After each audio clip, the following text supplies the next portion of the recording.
Assalamualaikum warahmatullahi wabarakatuh. Apa kabar sahabat Amirul Mukminin? Semoga semua dalam lindungan Allah Subhanahu wa taala. Detik-detik terakhir hayat Nabi Muhammad SAW tiba dikala beliau berbaring di pangkuan istrinya Sayyidah Aisyah radhiyallahu anha. Agak lain dari itu, menurut Imam Ahmad bin Hanbal dalam Musnadnya jilid 2 dan menurut At-Tabari dalam Dakairul Uqbah, beliau wafat di atas pangkuan Sayyidina Ali bin Abi Thalib. Ucapan terakhir yang keluar dari detik kemangkatan beliau ialah Ar-Rafiqul A'la minal Jannah. Ada yang mengatakan beliau wafat pada bagian akhir bulan Safar tahun ke-11 Hijriah. Ada pula sejarawan yang menyebutkan permulaan Rabiul Awal sebagai hari wafat beliau.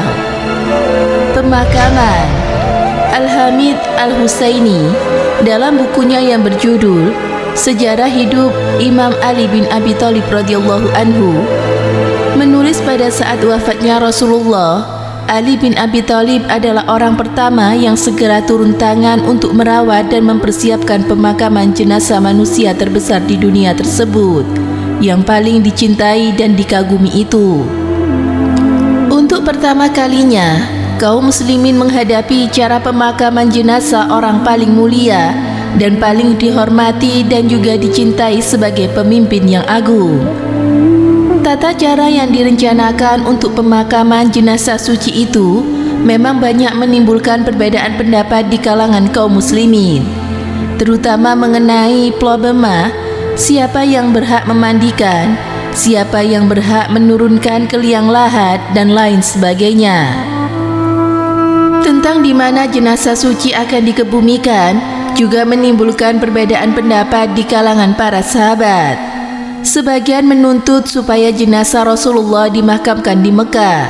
Sebagai alasan dikatakan, di kota itulah beliau dilahirkan.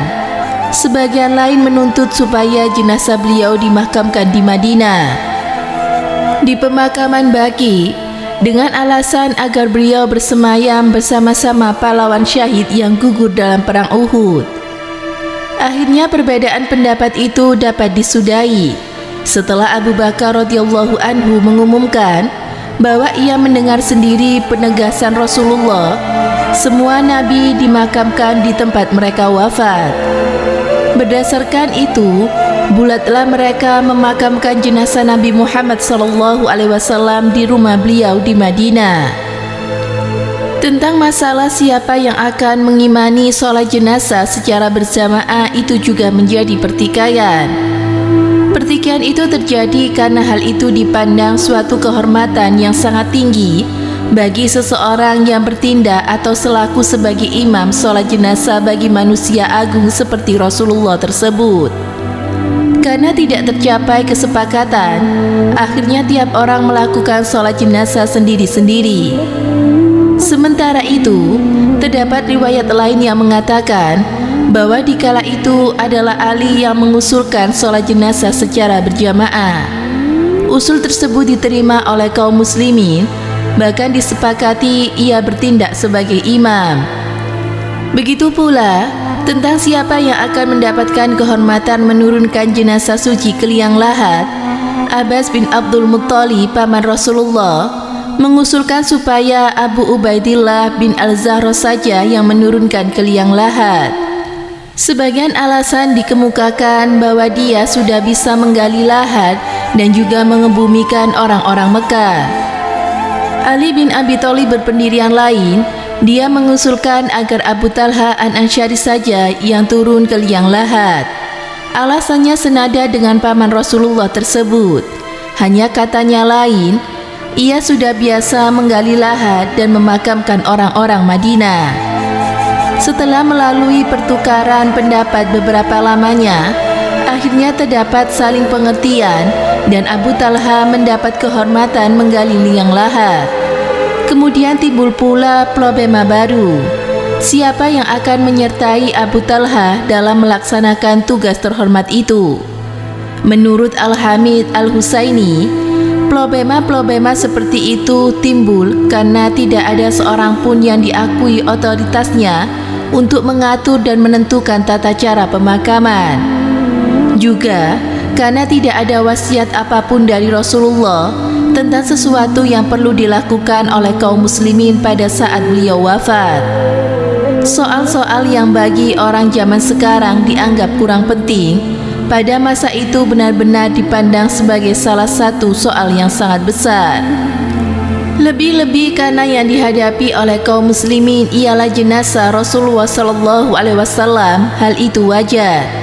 Rasanya tidak ada kehormatan yang lebih tinggi daripada memperoleh kesempatan memberikan pelayanan terakhir kepada jenazah suci itu.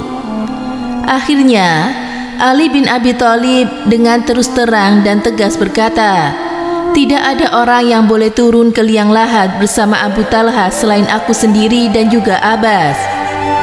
Sungguh pun sudah ada ketegasan seperti itu dari Ali, namun dalam praktek ia memperbolehkan juga Al-Fadil bin Abbas dan juga Usama bin Zaid untuk turun ke liang lahat. Hal itu menimbulkan rasa kurang enak di kalangan kaum Ansor.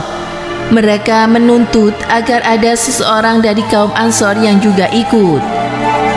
Tuntutan yang adil itu akhirnya disepakati dan ditunjuklah orangnya, Aus bin Auli. Aus dulu pernah ikut aktif dalam perang Badar melawan kaum musyrikin Quraisy. Al-Hamid Al-Husaini mengatakan, dalam semua kegiatan yang membenahi pemakaman jenazah Rasulullah SAW, Ali benar-benar memainkan peran yang sangat dominan. Bahkan waktu memandikan jenazah beliau, Ali satu-satunya orang yang menjamak jasad manusia agung itu. Hal itu diumumkan karena sebelumnya banyak orang yang sudah mendengar bahwa Rasulullah SAW sendiri pernah mengatakan hanya Ali saja yang boleh melihat aurat beliau. Kesan Sayyidina Ali yang sangat mendalam dan selalu terkenang dalam peristiwa memandikan jenazah suci itu ialah, kubalikkan sedikit saja, jasad beliau sudah menurut. Sama sekali tidak kurasakan berat, seolah-olah ada tangan lain yang membantuku, bukan lain tapi pasti tangan malaikat. Riwayat lain mengatakan bahwa yang memandikan jenazah Rasulullah bukan hanya saja Ali bin Abi Thalib, tetapi juga Abbas bin Abdul Muthalib, serta dibantu oleh dua orang putranya yang bernama Al-Fadl dan juga Qutsam, di samping Usama bin Zaid. Usama bin Zaid dan Sukron yang sampai saat terakhir menjadi pembantu Rasulullah, dua-duanya menuangkan air. Jasad jenazah suci dimandikan tetap dalam mengenakan pakaian. Di saat memandikan, Ali radhiyallahu anhu tertegun oleh keharuman bau semerbak dan sampai bergumam mengucapkan, "Demi Allah, alangkah harumnya engkau di waktu hidup dan setelah meninggal." Riwayat lain mengatakan pula bahwa pemakaman jenazah suci itu dilakukan pada malam hari di bawah cahaya gemerlap bintang-bintang dan juga langit yang hening. Di tengah keheningan malam itu terdengar detak-denting suara orang menggali lahat, bercampur suara saling berbisik, seolah-olah jangan sampai mengusik ketenangan jenazah agung yang sedang menuju ke perbaringan terakhir. Tidak jauh dari tempat pemakaman, terdengar suara haru para wanita tertahan mengendap-endap rintikan duka. Inna lillahi wa inna ilaihi raji'un. Semoga bermanfaat. Wallahu a'lam bishawab.